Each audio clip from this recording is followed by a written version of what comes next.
So అలానే ఈ రోజుల్లో స్ట్రెస్ అనేది అందరు హ్యూమన్స్కి చాలా కామన్ అయిపోయింది. ప్రతిదానికి స్ట్రెస్ ఎక్కువ తీసుకుంటున్నారు.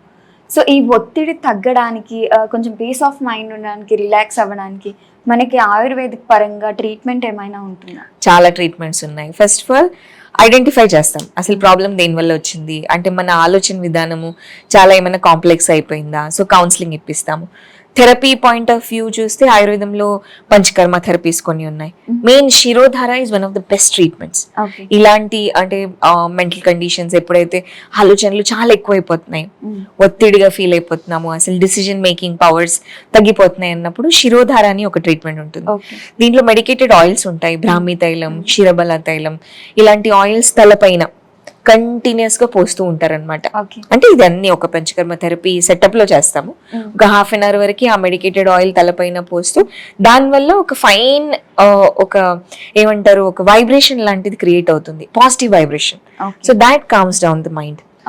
ఇది చేస్తూ దీంతో పాటు బ్రీదింగ్ టెక్నిక్స్ నేర్పిస్తాం. ప్రాణాయామం, ఇప్పుడు కొన్ని ప్రాణాయామం స్టిమ్యులేట్ చేసే కొన్ని ప్రాణాయామం ఉంటాయి, కొన్ని అనులోమ్ విలోమ్ ఉంది, శీతలి ఉంది, ఇలాంటివి కూలెంట్ ప్రాణాయామం అంటే మైండ్ ని చాలా కామ్ చేస్తాయి. ఇప్పుడు మెంటల్ డిజార్డర్స్ లో 2 రకాలు ఉంటాయి. Either you become too anxious or you go into depression.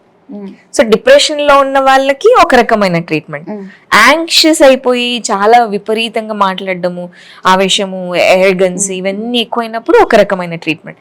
So both differ again. రెండు పేషెంట్స్ లో ఒకటే రకం ట్రీట్మెంట్ ఉండదు. సో ప్లస్ కొన్ని మెడిసిన్స్ కూడా ఉంటాయి. సింపుల్ మెడిసిన్ మానస్మిత్ర వటకం, కొంచెం నిద్ర రావడానికి. నేను అన్నట్టు ఇప్పుడు డిప్రెషన్ లో ఒక రకమైన మెడిసిన్స్, ఇవన్నీ ఇస్తూ ఉంటాము. ప్లస్ ఆహారం, diet also plays a major role. అంటే మనం అనుకుంటాం మన ఫుడ్ మెంటల్ సైకాలజీ మీద ఎలా ఇన్ఫ్లుయెన్స్ ఉంటుంది అనేది ఒక డౌట్ రావచ్చు. సాత్వికమైన ఆహారం ఎప్పుడైతే తీసుకుంటాం కదా, దానిది చాలా పాజిటివ్ ఇన్ఫ్లుయెన్స్ ఉంటుంది అనమాట మైండ్ పైన. ప్లస్ మనం వంట చేసేటప్పుడు ఇప్పుడు ఎవరైతే ఫుడ్ ఇంట్లో కుక్ చేస్తున్నారు వాళ్ళ సైకాలజీ కూడా ఈ ఫుడ్ ద్వారా మనకి ట్రాన్స్ఫర్ అవ్వచ్చు.